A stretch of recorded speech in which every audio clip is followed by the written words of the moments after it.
It's Monday, May 25th, 2020. As we've drilled deeper and deeper into this subject, we've tried to be careful to talk about what it means to have a personal relationship with God. We've also tried to make it clear that this is not and never has been about the church that you attend or the religion you claim as your own. Religion is a corporate thing, but relationship is always a personal thing. God has no grandchildren, so we can't have a relationship with Him by simply being around someone else who has a relationship with Him. God will always remain outside of our lives until the day comes when we take the time to intentionally and personally invite Him in. In the meantime, He'll continue to walk beside you as you take on the mess in your life and try to deal with the pain by finding new and wilder things to chase. Every time you get what you thought you wanted and then are disappointed that this new thing didn't satisfy you, God will call out to you once again and say, "I'm right here. All you have to do is invite me in, and I'll get involved." In short, God's not inviting you to do anything today. Instead, He's standing outside your door, waiting for you to invite Him in by faith. And I hope that by the end of our time yesterday, you invited God to get involved in your life. Still, I can't force you to accept His invitation, because if He is waiting for an invitation from you, then I'll never be in a place where I can force you to make that invitation. So you can choose to invite Him into your life by faith, or you can continue to try to fill that emptiness within you by doing things and getting things and experiencing things that you think will make a difference. You can spend the rest of your life flopping around on the dock like a fish out of water. You can chase after cars or a house or a ministry or sex or alcohol or drugs or you name it. We all come up with different things that we hope will make the longing go away and take away the pain. And truthfully, when that longing is screaming in our ears, it's hard to think about anything else. The pursuit of love can get us lost and leave us confused, and more often than not, it leads us into some form of addiction. Because we always figure out, usually too late, that the thing that we've been chasing has not been worth all the time and effort we've put into it. And if we do that often enough, that's when we finally figure out that we're just not going to have what we want. And when we figure out that we're never going to have what we want, it hurts. We have to find a way to make the pain go away. Sometimes we find that pain relief in a bottle of alcohol or a hit of cocaine or a shot of meth or a bag of weed or a 2,000-calorie meal or an afternoon of porn or an illicit relationship. The list goes on. And if I didn't happen to mention the way that you deal with your pain, then you can fill in the blank yourself. But when we choose illegitimate painkillers, they relieve the pain for a while, but if we have any kind of conscience left, we end up feeling badly about our choices, and the pain comes back. And you would think that we would have learned our lesson at that point, but we haven't, because the pain is there again, and the only way that we know how to dull it is to reach for the alcohol, the drugs, the weed, the meal, the porn, the illicit relationship again.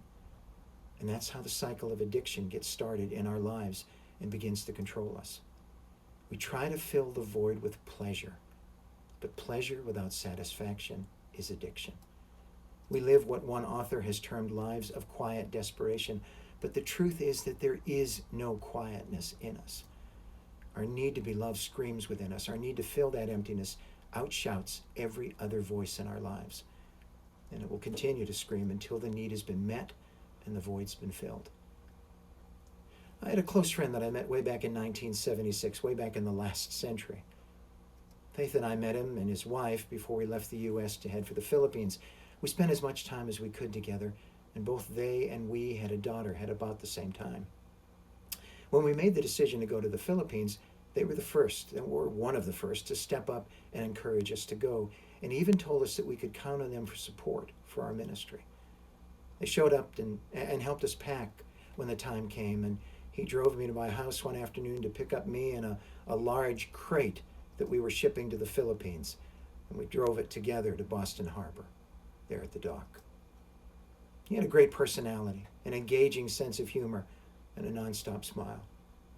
We headed for the Philippines that first time, and when we returned to the U.S. at the end of every 5 years, we picked up our relationship with them like we had never been gone. We would say not goodbye, but see you later at the end of every home assignment.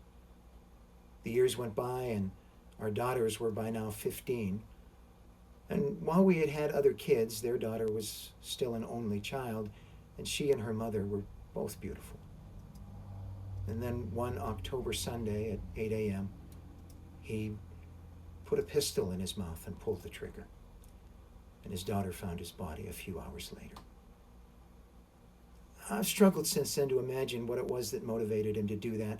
And while I can't offer any firm answer to that question, I now understand from talking to other people who have contemplated that same choice that in his last moment and in the hours that led up to that last moment, my friend thought somehow that he was alone. Because the harsh reality is human relationships fail. Sometimes your husband or wife just doesn't understand you. Sometimes your kids don't offer you the respect that you want from them. Sometimes your parents just aren't there when you need them. Sometimes a boyfriend or a girlfriend just isn't there when you look for them. Sometimes your friends stab you in the back. Sometimes there are things in your past that are so ugly you can't bear them. Sometimes life just kicks you in the gut.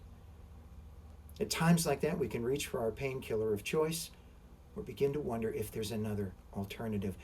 Let me pause for a moment here and say that if you've ever found yourself considering suicide because you think that you're alone and that no one cares, I want to go on record as saying that I care.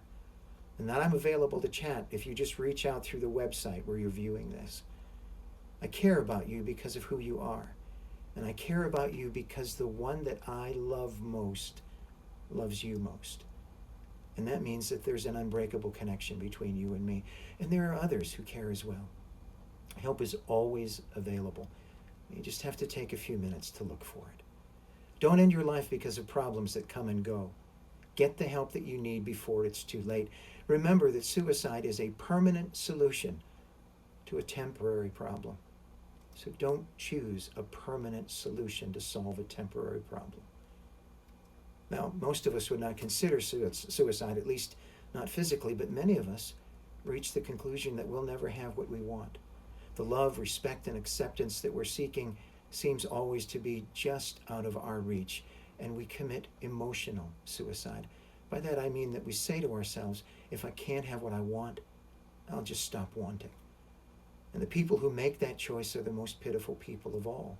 They're empty of any feeling except anger. They've just shut down. But this is a choice that never works. The deep desire to be loved finds its way to the surface no matter how hard you try to push it down. You can try to keep your desire to be loved from reaching the surface in your life, but you would be more successful if you were to try floating in a pool while keeping 10 beach balls underwater. I'm not sure that you could keep 10 beach balls underwater at the same time, but I'm confident that if you did, it wouldn't last. And the moment you lost control of one of the beach balls and it popped to the surface, all the other beach balls will pop to the surface with it.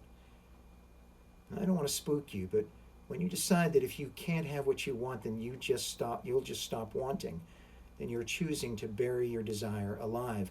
And spooky as it sounds, the horror movies are right. When you bury something alive, it will come back to haunt you. And the same thing is true of your desire to be loved, respected, and accepted. You can bury it, but it will come back to haunt you. It will pop back to the surface, no matter how hard you try to keep it underwater. So what are we supposed to do? Well, right now our time is up, so we need to take a break for today and spend some time in prayer. I don't want you to have nightmares, but as you pray, give some thought to the truth that it's possible to bury our desires alive. We bury our desires alive at the moment when we say to ourselves, if I can't have what I want, then I'll just stop wanting it. Think and pray about what it means to bury a desire alive. Think and pray about what it means when we say that buried desire will come back to haunt you. Ask God to open your eyes to any desires you may have buried. Ask Him to reveal to you what it would mean to invite Him to truly heal you by fulfilling that desire that you have buried. Remember that He is not a resource for our lives. He is the source of our lives. Spend some time in prayer, and let's talk again tomorrow.